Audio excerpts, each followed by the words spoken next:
To quote Carl Friedrich Gauss, the enchanting charms of this sublime science, mathematics, reveal to those who have the courage to go deeply into it.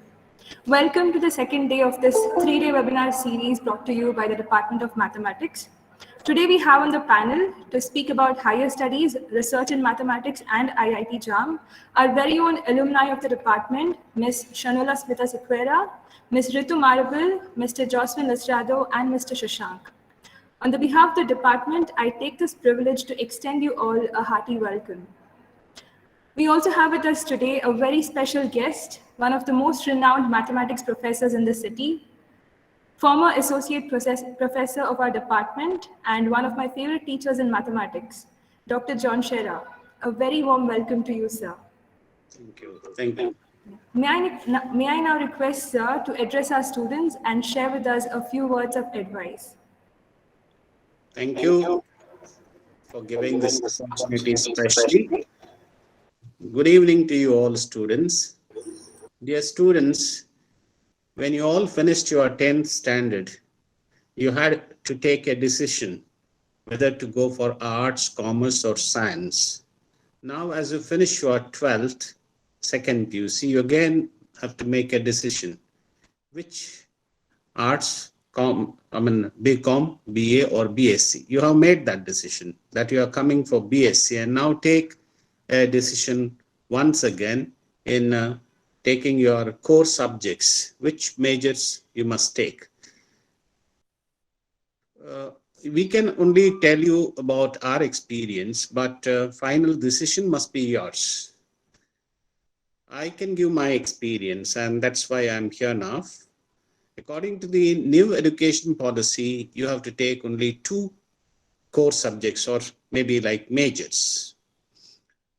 Maybe like a few possibilities to keep before you are maths and chemistry, maths and physics, maths and statistics, maths and computer science, maths and electronics. Yes, it's always advisable to have maths as one of the core subjects. 5-6 years back, I had been to Baba Atomic Research Center, Trombay, Mumbai, along with my MSc mathematics students. And a professor there was talking and explaining how research is going on there. And he was telling how important it is, mathematics is for the researchers. Those who have done their BSc mathematics find the research fairly easy, whether it is in chemistry or in biotechnology there. Mathematics is required in all fields of research. Maybe research in even economics, biotechnology, chemistry, physics, statistics, computer science, electronics, or maybe any other subject. Mathematics is required, and if you are having mathematics, you will be doing it faster, better. If you are a very studious student of mathematics, you will be excelling in your research, even in your PG, in any subject, need not be in mathematics only. Great scholars had mathematics as their major paper in their undergraduate studies. In our own district, the chairman of Karnataka Bank, you see, Mr. Jairam, a very famous one, was a student of mathematics when he was doing his BSc. Another chairman, Mr. Ananta Krishna, was also a student of mathematics. Great politicians like Subramanian Swamy, Mohava Maitra were also major students of mathematics. So whenever you attempt a competitive exam, there will be papers like general knowledge, quantitative aptitude, reasoning, etc.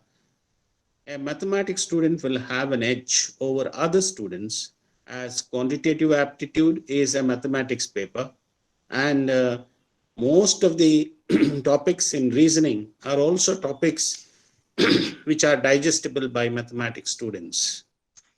Therefore, it is a lot advantageous to you to have mathematics as one of your major subjects, even though your higher studies in PG or research may be a different paper like physics or chemistry or whatever. mathematics will definitely support you, help you a lot to do your higher studies and research. Hence, I have an opinion that many of you may take one of your major subject as mathematics and get the advantage as you go for your higher studies. But a decision must be yours. And I wish you all the best, you and the department and other speakers today, all the best. Thank you. Thank you, sir, for your words of motivation and for all the support you always given to our department. Thank you. We now have with us, we now have with us to speak on pure math and applied math, internships and abroad studies, Ms. Ritu Marble, an enthusiastic student of mathematics from the batch of 2018 to 21, who always loved to organize events and activities in math, have deep and meaningful discussions on math and academics with her peers and teachers, and also served as a student representative of the Board of Studies in Mathematics. Over to you, Ritu. I am very humbled by this opportunity. So I think I would like to begin by thanking Math Department for considering me worthy enough. I did not prepare a PPT because I did not want this to be another online class. I just wanted this to be a one-on-one session. I am very conscious of your time, so I'm kind of nervous. So forgive me if I falter or if my language is not up to the mark. I think I'll start with internships first because it's not given a lot of importance when you're in first year or something. Apply for internships, any internships that you find in your subject. The first thing that you should do is go to LinkedIn in the subject that you want to pursue in your higher studies, for example, in masters or something. Create a profile, try to apply to all the internships that you get. Now, there is a good chance that you'll not get an internship for your subjects. For example, there are very, very, very few internships for math in India. So you might just give up on it. Don't do that. You still need to take up any internship that you get and you need to do the internship. If not anything, you're still earning money and you can actually fund your own education. So apply for internships. Secondly, apply for workshops. I am not, I don't have the best marks. I'm just an average student, but I did get a workshop in ISER and that went on for 2 years. That was possible only because I applied to it. There were a lot of girls from my class who did not apply because it was far away and their parents wouldn't allow and stuff like that. But I would advise you to just annoy your parents, beg your parents, do anything, but apply for these workshops and actually attend these workshops. Pure math and applied math, right? I think this is quite important for you, especially if you're thinking of abroad studies. Can I just get a number in the chat box as to how many people are actually thinking of abroad studies now for your masters? I mean, since you've already joined. Yes, ma'am. Yes, I am not, ma'am. Please don't call me ma'am. So for your masters, right? So I would like to tell you, if you're thinking of going for any pure subjects for your masters abroad, when you apply, you will get rejected on the basis of insufficient syllabus covered in your degree over here. Okay. Secondly, let's say you finish 3 years or maybe even 4 years, one extra year over here, and then you apply and you get into a good university abroad. I don't want to get into the country specifically, but let's just say that you do get in, you won't be able to survive because what we cover throughout from BSc to MSc, right, the entire thing is what they cover in their bachelor's. So you'll have to either finish your MSc over here and then redo your MSc over there, or take a different path altogether. If you're applying for certain countries like Germany or France, you will have to have language proficiency. So make sure you start preparing today.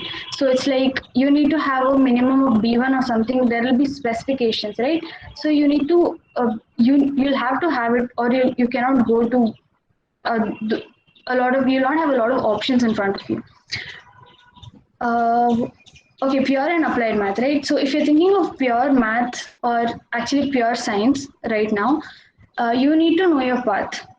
It will be you doing your BSc, MSc, PhD research, like that will be your path. But if you do your applied, if you're thinking of applied, you'll have a lot of job opportunities, and this you should think about, because if even if you take the applied route, you still can do your research. So you need to just check out which fits for you properly.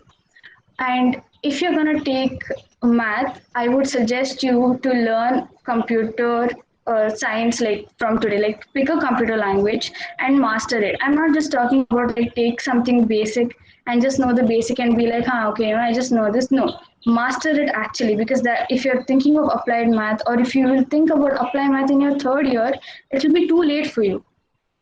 Um, what else? A good tip that I would like to give you is your degree is not going to be like your school or even your field. This is going to be completely different for a lot of different reasons, but one of the main reasons is that you will have a lot of different knowledge in one particular subject. So, if say you are interested in maths and you're picking math as one of your core subjects, there is a certain amount of knowledge that is expected out of you after the 3 years. And this you will not get just by your syllabus. That will not happen. You will have to study every day on your own. Self study is the most important thing that you can do. So start today. Um, okay, can I get some questions on abroad studies? If you guys were thinking of going to some particular country, can you just tell me which? Like, if you have to study abroad, you have to write IELTS, right? Okay, see, this is uh, it's a very basic question. Yeah, of course. So if you're going to countries that have English as their major language, of course you'll have to write IELTS, and that is not even the biggest hurdle you are going to face. That's going to be a piece of cake when compared to all the other uh, preparations that you'll have to do. Okay.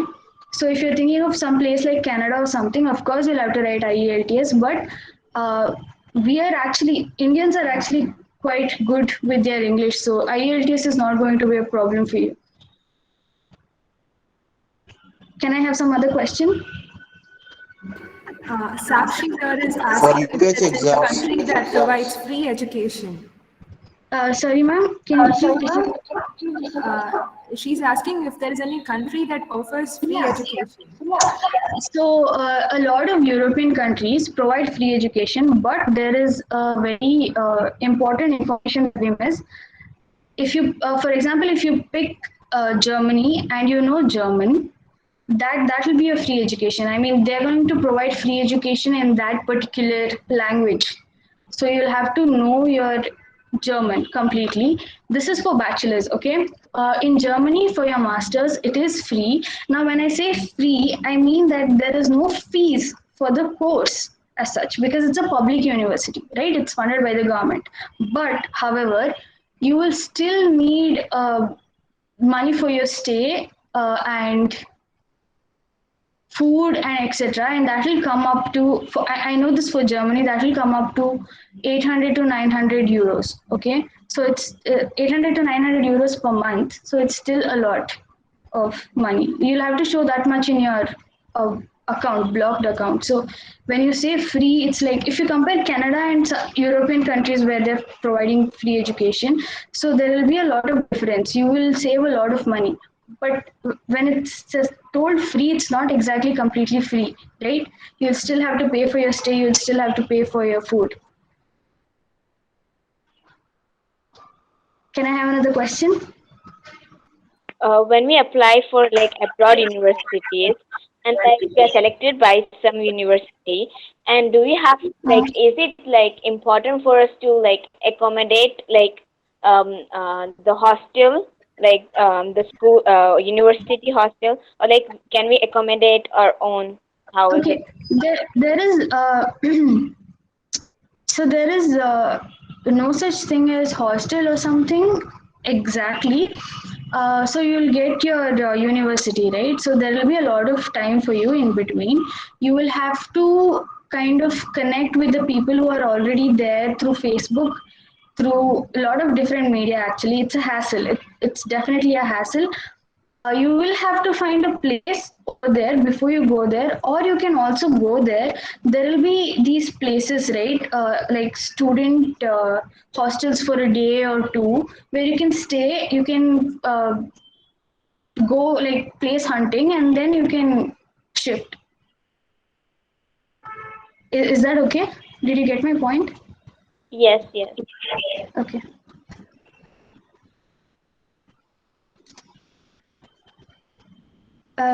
Anybody else? Taking physics max as major subject or max and physics and chemistry as a major subject is good. Okay. Oh yeah, this is very important. If you want to pursue your math, if you're quite passionate about your math, and if you want to continue in math, I would actually suggest you to take statistics with math. That is one of the things that is the biggest regret that I have. Statistics is very very important, and because we're talking about abroad studies, right? Let me just tell you, any abroad university you pick, they provide statistics, probability, and all these subjects, these particular topics, a lot more importance than any decent Indian university would, right? So that's because it becomes job specific probability, because you can become an analyst, logistician. Am I even pronouncing it right? So for all these jobs, right? So they provide a lot of importance to these stochastic processes.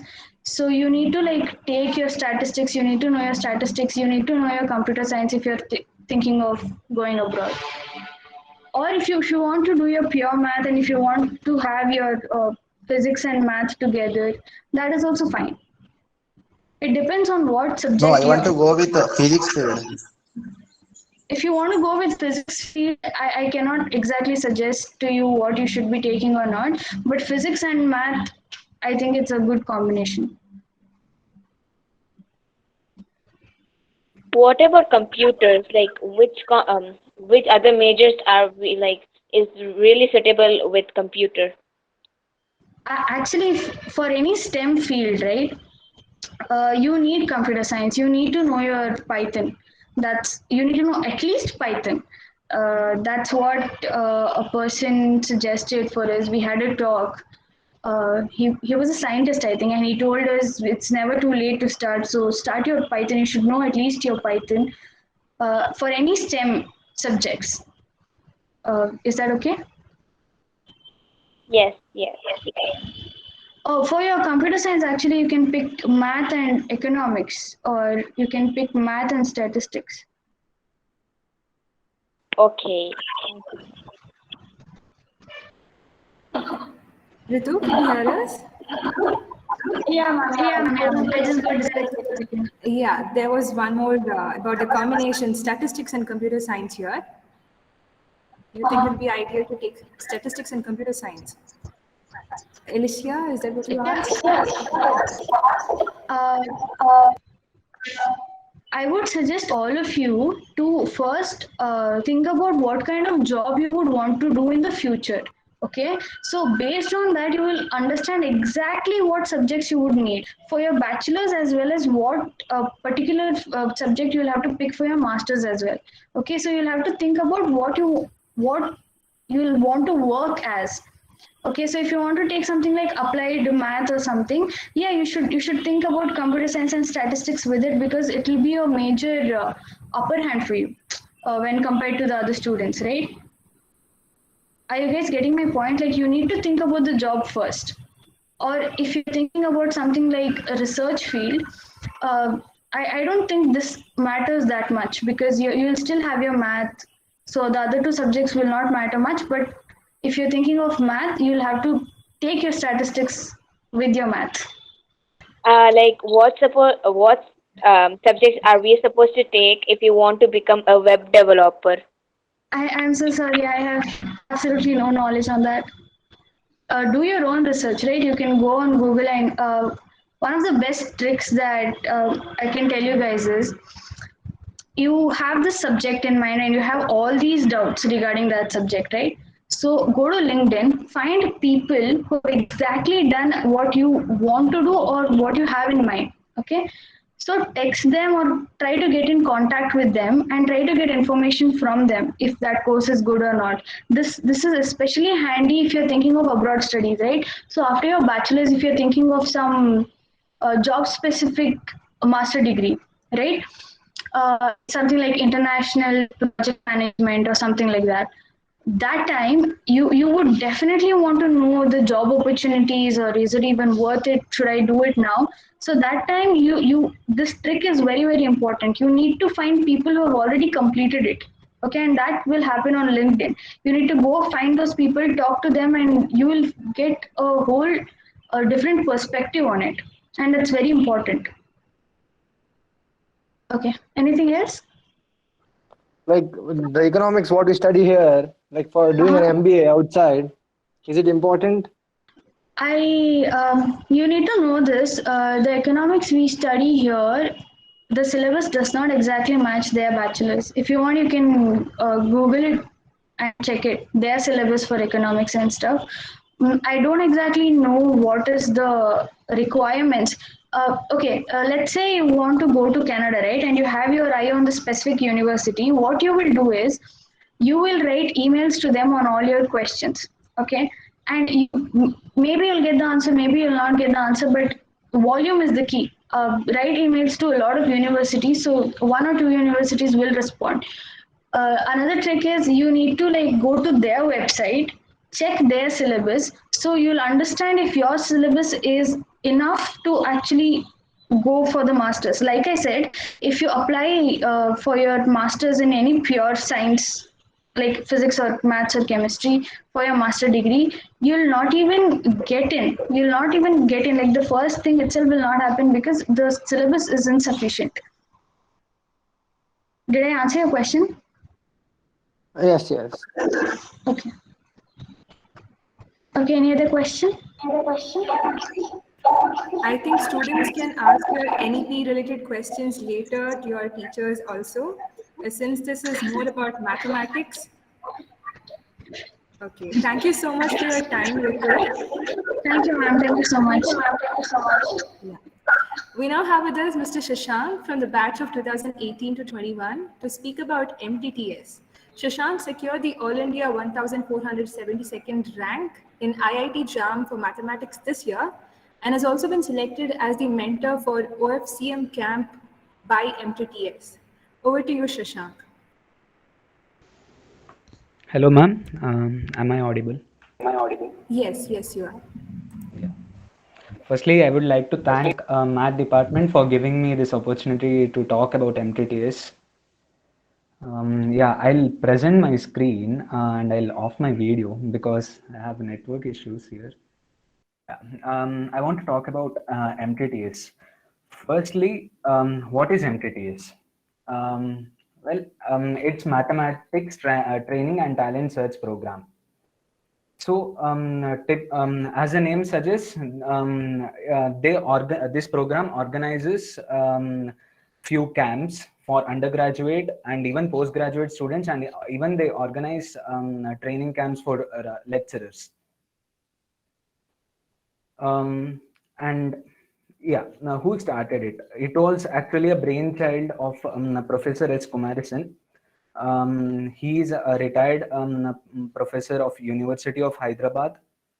Actually, what happened was that in 1992, few IASC scientists, mathematicians, they had gathered and they were discussing about the research in mathematics, and they felt that there was a need for training students in undergraduate level itself to prepare them for the research. And they approached NBHM with this idea. and NBHM agreed to fund the program. And ultimately, this MTTS program was started. Yeah. Now, how is this program different from the other programs? Firstly, it is highly interactive. It's not like see, okay, now it's an mainly running online. The programs are running online, but the offline camps are really good. I mean, even the online camps as such, it's not like the professor comes and just presents his screen and he will be teaching. It's not like that. It is fully interactive. Like the resource person, as soon if he wants to um, go to some next topic, before that he is gonna ask you some questions. It's not like the professor himself is deriving something or like that. It's we are also participating, we are giving our ideas, and it's like all of us are going to prove or derive something. Secondly, it promotes independent thinking. That's what. Since it's not like a very passive kind of learning happening there, it's interactive. Each and every time the professor keeps asking us questions. We have to think. We have to give our ideas. We have to come up with our own examples, and yeah. And thirdly, it's a platform to interact with other students and experts. See, in this program, students from across the country get selected. I will tell which are the programs that are conducted by MTTS. But yeah, students from across the entire country get selected, and the professors are from top institutes, IITs, ICERs, and all. So you have a chance to interact with them. You will get to know their ideas. And see, I have attended like 3 programs of MTTS. We have our own WhatsApp group. Any doubts is there, I can ask there. If I just post in just, I'll get the answer in just 10 minutes. And more than that, since here the main idea is to promote independent thinking, even we have got used to that. Like we don't give an answer directly, we'll make the other person think, and we'll make him himself arrive at the answer. Not like if I just pose some question, it's not like the other person gives me the answer. He'll make me to think, and I will myself arrive at the answer.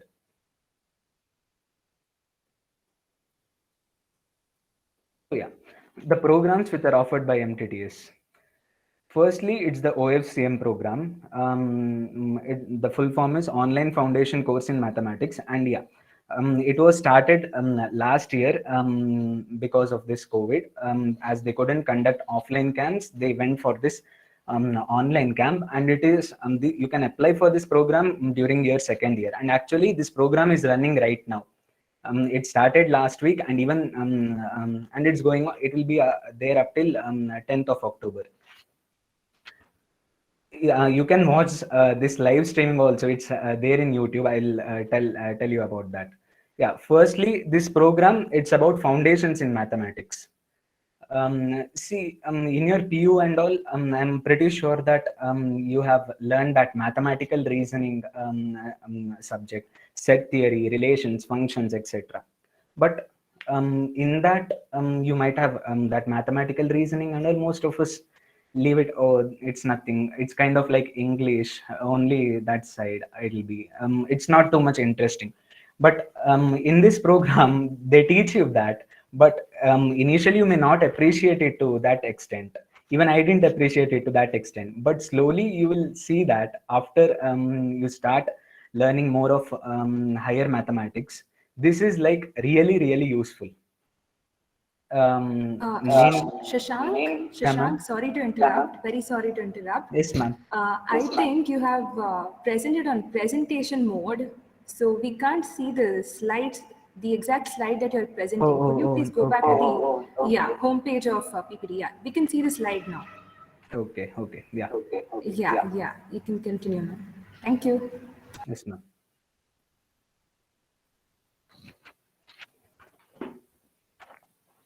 Yeah, they teach you about mathematical reasoning, set theory, and this set theory, this also you may feel that it is quite silly, but believe me, in higher mathematics, major portion, the everywhere you are going to use sets, relations, and even functions. Functions is so important.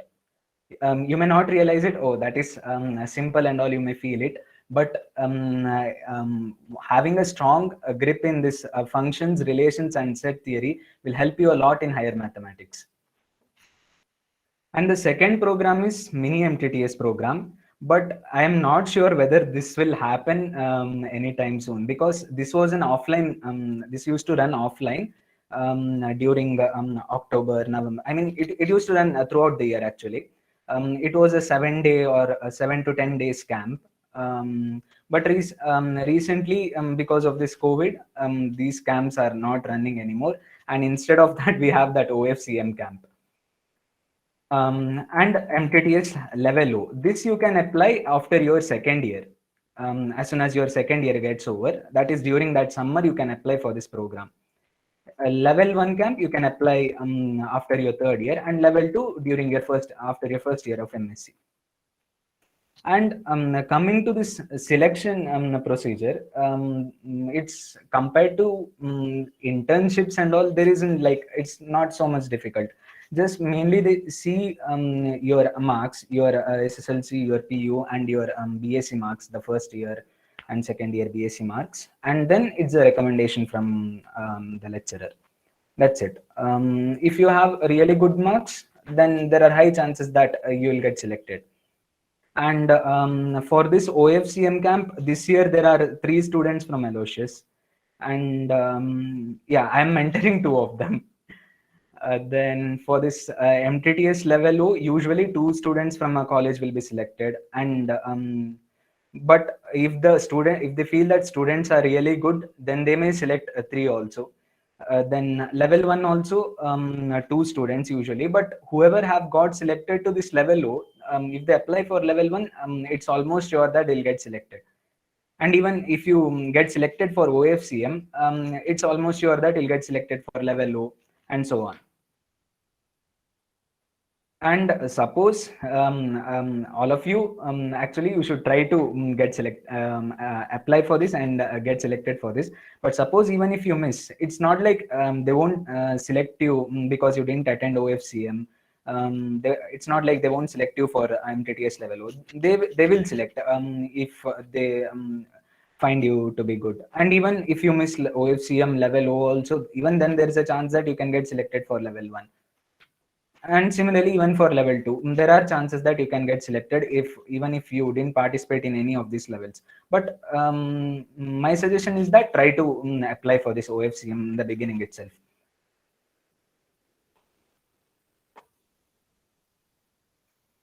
Yeah, I want to talk about my experience. I first attended the mini MTTS program at Ramanathapuram, Tamil Nadu during December 2019.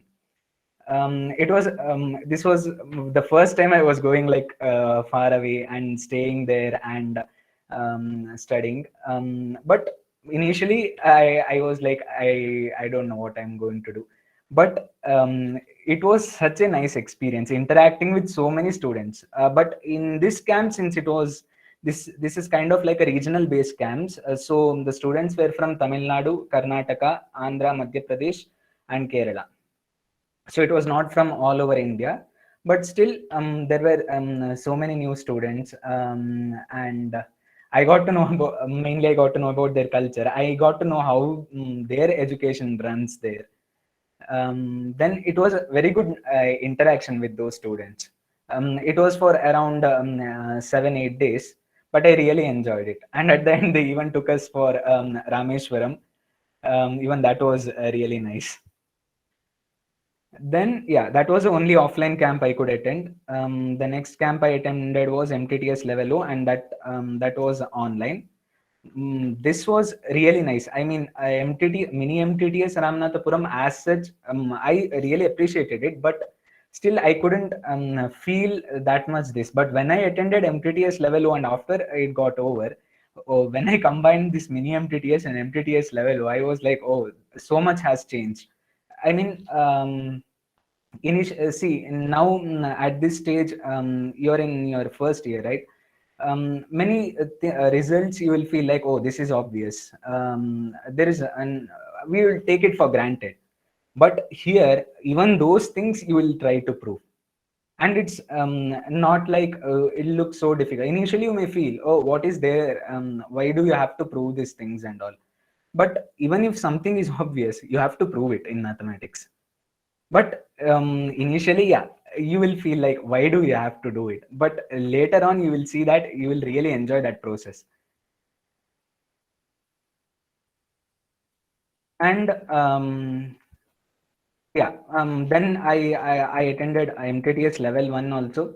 In MTTS level 0, they had given us a course on foundations, then linear algebra and real analysis and number theory. In level 1, they gave us a course on group theory, then again real analysis, the slightly advanced part, and metric spaces. After that, actually, there was a follow-up camp after level O also. This follow-up camp means it's a very short camp, like of 7 days or 8 days. Yeah, it was online itself. It would be of a specific topic. They keep meetings for around 1.5 hours of some specific topic every day for continuously for 8 days. But after this level O, I couldn't attend it because that time I had this JAM exam, and in the college also the exams were going on, so I couldn't cope up with that. And after level 1, I attended the level 1 follow-up camp. Yeah, that got over recently in the last month. And then now I am a mentor at this OFCM camp, which started just last week.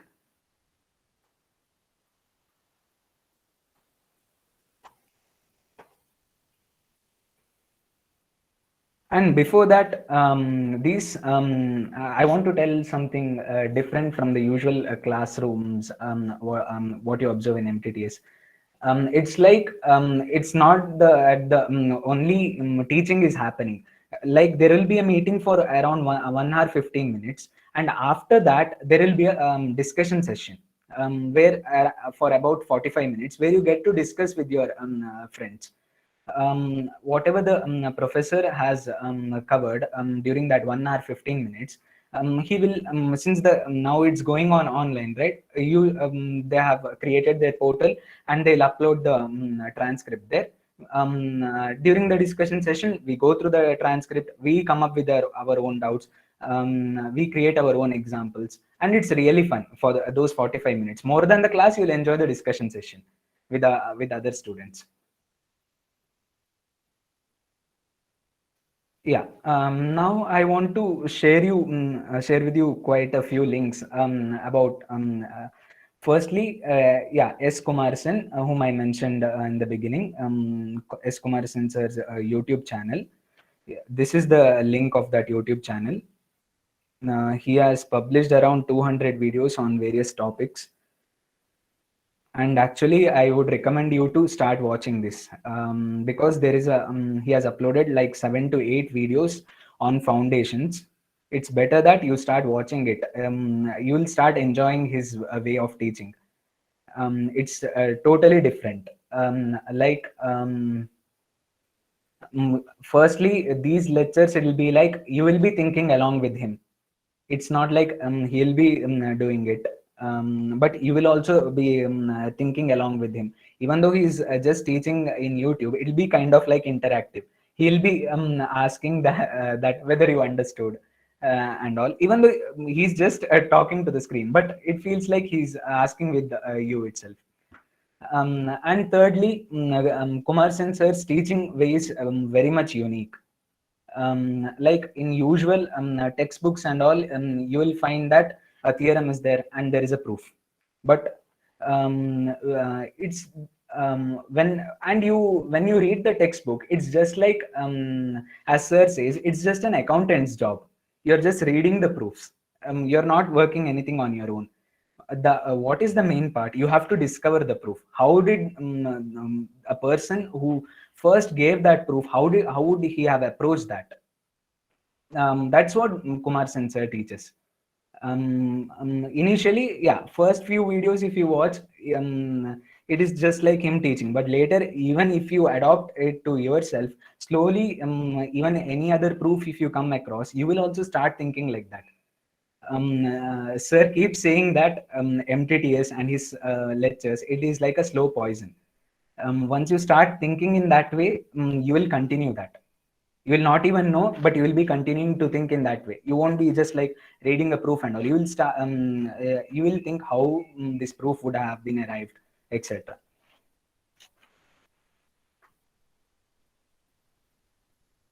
Yeah, and these are books by Professor S. Kumar Sen, and they are like really nice. He has at the undergraduate level, he has covered almost all the topics. The first one is the foundation course in mathematics. Actually, this should be the first book which you should look. You can start in your first year itself.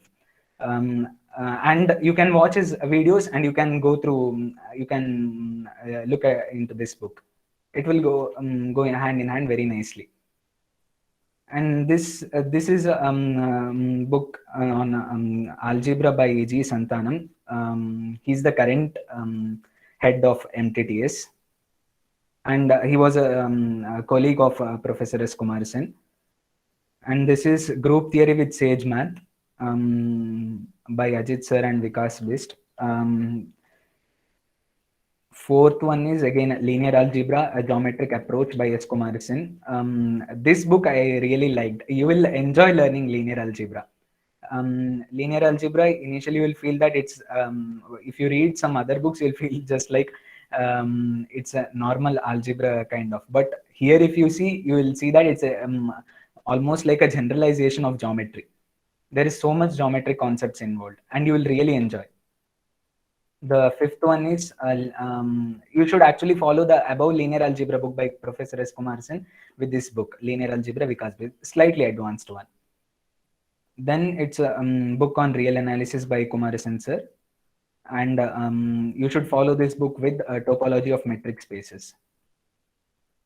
Then it's analysis in Rn, and this is yet to be published. Even the next one, the ninth one, topology, even that is yet to be published. Then the book on complex analysis, functional analysis, and expedition to geometry. This 12th book will be really nice. It teaches you so much geometry. Like in your high school, most of you would feel that geometry is done in high school or in PU itself. But actually, there is much more geometry in your BSc. And then this expedition to geometry book, you should follow with differential geometry and Lie groups, and then you should go with the Riemannian geometry. But these are all the advanced books. Firstly, you should look at these first 5-6 books. Yeah, thank you. Thank you so much for your time, Shashank. I think if we have questions, we can keep them for later. We'll now have with us Mr. Joswin Lisrado from the batch of 2018-21 to speak about cracking IIT JAM exams. Joswin secured the All India 385th rank in IIT JAM for mathematics this year, and is one of the most curious mathematics mind we've ever seen in this college. Over to you, Joswin. Thank you, ma'am. So, Shashank, can you present the screen? We had prepared the presentation yesterday together. So first, you should, while preparing for the JAM exam, you must take a copy, like have to take the copy of the syllabus and keep it with you, or stick to your study table, because it will help you a lot. And go through the syllabus like every week or once in a month, and then let's get well acquainted with the topics given in the syllabus, and then go through the past 10 years question papers, like from till 2012. Before 2012 it was in a different mode, but after 2012 it's all about MCQ and MSQ, multiple choice and multiple select questions. So the textbooks that you need to refer to crack this JAM exam, like Syllabus you can broadly classify as algebra, group theory, linear algebra, real analysis, and ordinary differential equation. For group theory, you can refer Contemporary Abstract Algebra by Joseph A. Gallian.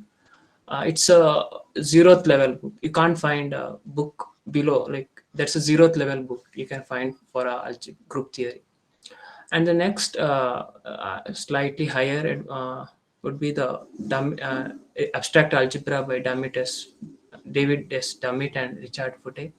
For linear algebra, the book suggested by Shashank is good, but for exam, I would suggest you to go like Elementary Linear Algebra by Howard Anton and Chris Rorus.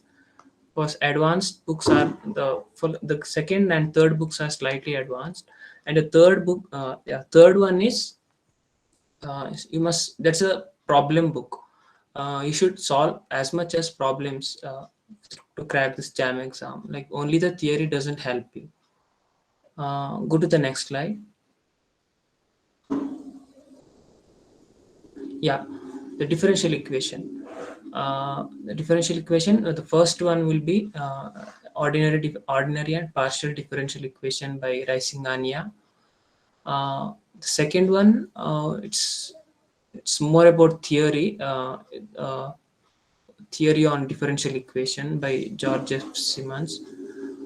And the third and the fourth part is analysis. This is like 50% of the questions will appear from the analysis part, and it's very difficult part as well. I didn't focus much on this. Even if I prepared, I couldn't attempt the questions from this part because the questions were very difficult. The textbook, the textbook that you need to refer here is Kumarasan's, Professor Kumarasan, which you told by the Shashank, his book on real analysis, and watch these videos on YouTube. The link which had, I think Shashank has presented you that time. Yeah, so watch the videos. Yeah, and I'll share all those links in the chat.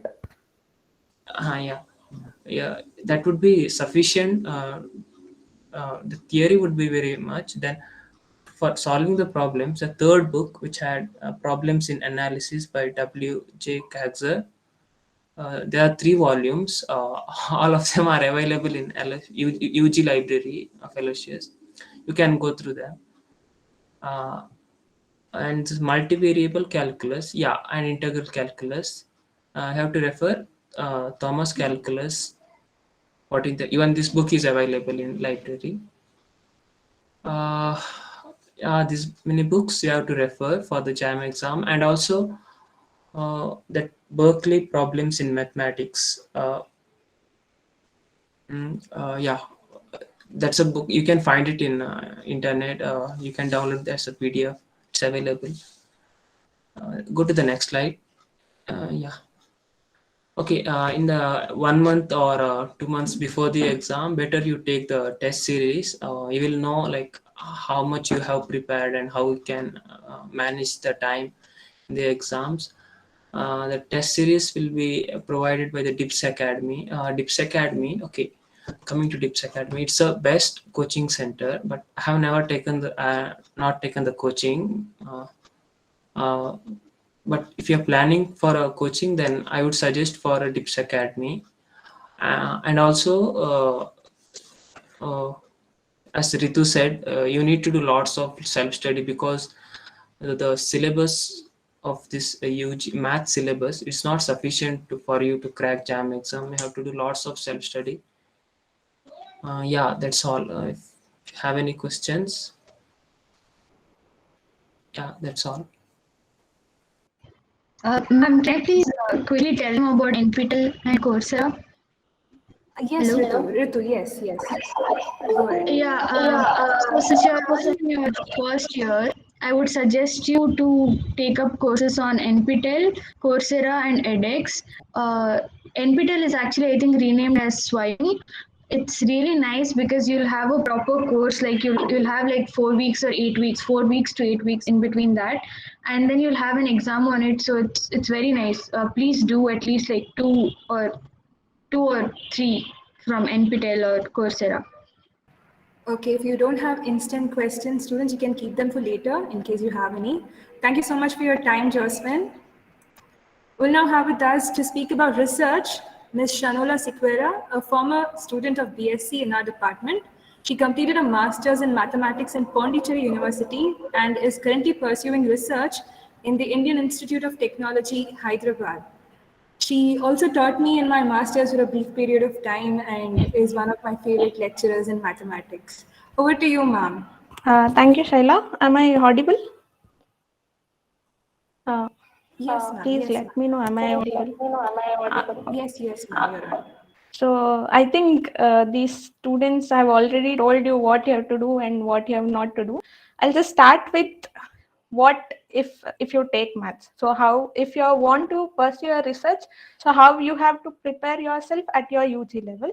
So start with, so whatever they teach in the class, so you start exploring yourself, because maths, if you write as it is in the exam, you can already you can always score, right? And depending on how it is taught and how you have learned, you will start in getting interest in some subjects. Like some people will be interested in algebra, some people will be interested in analysis, like that you will start to know in the beginning of your BSc only. So what you do is, whenever you start understanding that, okay, I like this subject, start doing self study on that subject. And during this vacation period, you apply for internships. That girl said, right? One girl said, sorry, I forgot the name. So she said in doing internship is important. I'm telling academic internship. I don't know about this industrial internships. So academic internships, you can apply. There are many programs offered by different institutes. So there are ICERs, there are IITs, there are ISIs. There are so many institutes. They offer their own internship. Keep looking at their website, when are they calling for internships. And other than that, you can go for foundation courses, like one is MTTS is there.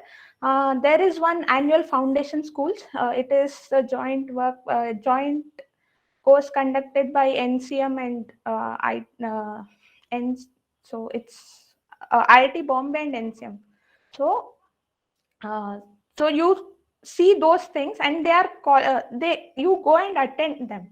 So you'll get to know different faculties, their teaching methods, then you can interact them. So what you can do is, you can get to learn what kind of research is going in that field. And what if you're doing internship under some faculties, they'll give you an opportunity to not directly enter into research, because you have to do lot of background studies before entering into research. So what they'll do is, they'll give you a book, they'll ask you to read by yourself and present, because when you present it, that time actually you'll come to know what you have understood is right or not. So that's the best way to start, explore. So, and BSc, MSc, this is the best level where you can explore yourself. Sometimes what happens is, after doing that internship in that particular subject, you may not be interested much in that subject. You might feel, okay, not possible, like that. So it's also gives you an idea whether you can choose that subject or not. Okay, so that you can do in the BSc level. At least, even I explored so many things when I was in BSc. So at least at the end of that third year, I could tell that, okay, I'm doing masters in maths. So that's how I could explore. So that's how. Then later, coming into research in math is, many people think, there's no experiment thing, there's nothing, what kind of boring research might be going on in math. I'll tell you, research in math is same like research in any other subject. So you have already, there are many things developed in maths. You read that, then what you do is, can you improve that? That's always happens. That's what happens in research, not only in math, in every other field. It's the same thing there. Even there, they already have some experiments done. in other subjects where you have experimental. So there's already an experimental done. They'll try to improve that the similar way in maths we do, because there are very few people who come up with very new ideas. That usually happens very rare, because there are so many people doing research in math, and all are doing this only, that they try to develop the ideas whatever it's already existing. And pure and applied, I don't want to differentiate math in that way, because if you are interested in math, if you are solving it later, instrumentations or experiments are developed and they are using the theory. Like, for example, group theory, number theory, these were all developed because of interest. They just solved it, and later they realized, okay, group theory is, now they use this barcode reading and all. There lot of group theory and cryptography. This is nothing but a number theory that is used in defense and all. So when you develop theory, you will automatically develop some instrumentation such that you can apply this theory. Or the application is nothing but when you applied math is nothing but when you need something, you develop theory according to that. So that's the thing. So one more thing is research in, it's not research in not only in math or in any other subject. So research is fun, as well as you should have a lot of patience. You sometimes when you read theorem or something, you might feel, okay, I'm not understanding this theorem. There are at times you will not understand that theorem for months also. But once you actually understand something, you'll start, that joy is to the another level. That joy you won't get it. Or when you solve something, there are people whom I know, they sit for 1 year, 2 years for one single problem, and they get it after 2-3 years, and that joy is something amazing. So and you need not always apply whatever theory you develop. There's one faculty who used to tell that there's some people crazy about traveling, right? Traveling, mountain climbing and all. So do they, is there any application of that? That means, do they get anything if they climb the mountain, if they go to the peak of the mountain? That's just a satisfaction, right? So it's the math is also the same kind. Now, this is how the journey goes if you take math. So secondly, why people ask, right, why math? So they want to leave math, they don't want to take math. I want to say, why not math? Because at UG level, math is mainly important. Even if you are taking any subject, you need math. Because as sir said, John Shera sir said, for exams and all, for competitive exams, you need math. There are research scholars here working in the engineering field, physics, maybe chemistry. Chemistry, they use a lot of group theories and all. So they come to us, they ask, are you a math student? So can you help us solve this problem? Because we don't know and we didn't study maths properly. So maths will not leave you. If you leave maths now, later some stage it will again come and follow you. So it's better, everyone should have at least UG level knowledge of math. So that's, even biology people, they don't want to study math, right? But TFR entrance exam and some other entrance exams and all, it's compulsory that they have to write math, they have to give math paper. So in there are this, for qualifying to this research and all, you have to give exams like GATE, CSIR in India. So you have to give such exams. In every paper they have to give math, but in math paper it's only math. So math will always follow you. So yeah, that's it. Thank you, ma'am. Students, you can keep all your questions ready. But firstly, I'd like to thank all the panelists on behalf of the department for spending your valuable time with us and motivate our students about higher studies. Also, all the links that our speakers have shared today will be sent to you in the WhatsApp groups of your classes, respective classes. Now, if you have any questions, you may ask them. Questions about any topic that was discussed today? What are all the career opportunities in maths except for research? Ma'am, I'd like to answer that. This is something that I have been researching lately. Okay, there's a lot of echo. It didn't occur to me until I reached my third year, right?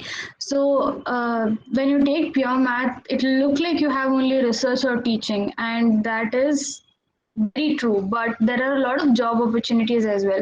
For example, all your tech jobs, right? So if you have your math and computer science, you will be given the first preference for all the tech jobs. And if you want even higher paid jobs or something, and this higher paid jobs will only be possible if you have like more and more applied math kind of thing, and you'll have to be very the specification and specialization should be there. So for all these things you'll have jobs like analysts and stuff, but you'll require statistics for that, like I said. I think most of our students have this question on data science, whether they have to take stats and math or stats and computer science. Any panelists can speak about that? On data science, it's a very like demanding course in this present time. For data science, mainly you need statistics, Python, and some mathematics. That's the main things you need for data science. And statistics majorly probability, and in computer science, if you know Python, oh yeah, it's good. If you know some other languages like C, C++, it's very good. Then in mathematics, you need more of linear algebra and some calculus. So for data science, you need mathematics, statistics, and computer science. Yeah, that's all. For IT Jam, what time would be the best to start studying? Means from first year itself or second year is also fine? For anything, you have to start studying now. Now is the time you study. Yeah, so is it enough to start studying for Jam from second year or from the first year itself? Jocelyn, again. Right now, just like don't read for jam, like only to crack jam exam, don't read math, because over a period of time you will get bored and you will stop doing that. Like start reading, like you get you start watching the Professor Kumaresan's video lectures at least. If you don't want to prepare now, you can start watching these videos on real analysis, especially real analysis. You have to start that real analysis topic now itself, because rest other remaining topics, like you can cover them in 1 month or 2 months. This real analysis topic is so huge, and it will not be taught in this UG courses. Some basics will be taught, sequences, but that won't be sufficient for you to crack exams. So you should start watching this videos on real analysis by Kumaresan. They are the best available for free. Other one is you can go for any coaching at Dips Academy. Yeah, so. Oh, thank you. Yeah, I have a suggestion. First, better you start with the foundation. If you are short, you will finish it. After that, if you take up this real analysis course and all, you'll find it really nice. Start with what? Foundations. I have mentioned that time. Okay, I got it. Thank you. Hello. Can I say something? The courses what you study at Aloysius, right? If you can remember all the 3 years courses properly, then you can clear JAM. That's my experience. because I didn't prepare anything. But you should remember every bit of it, whatever you have studied from first, second, third year. But the thing is, that's only make you clear the things, not get a good rank. Okay, to get a good rank, the best way is to prepare question paper at least 4 or 5 times, all the question papers before the exam. It's not only jam, I have given various exams, so this is my personal experience. I'm telling you, whatever question papers you are preparing, so it's not only jam, there's NBHM papers also. You can try them. It's for master's level, but at least some questions you can attempt. So if you are thorough with it's not only why is this an answer, you should always know to take out the answers why this is not an answer. For example,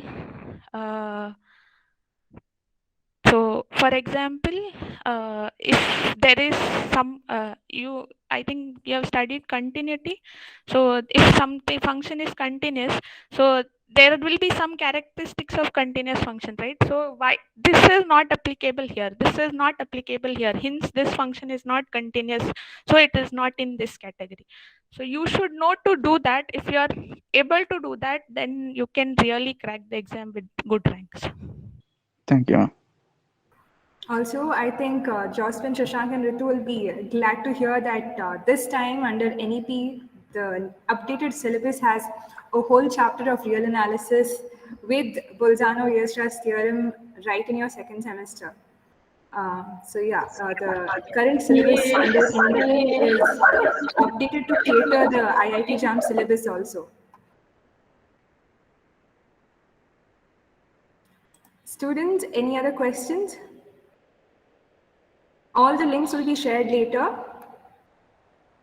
So I think if we have no more questions, we can wind this meeting up.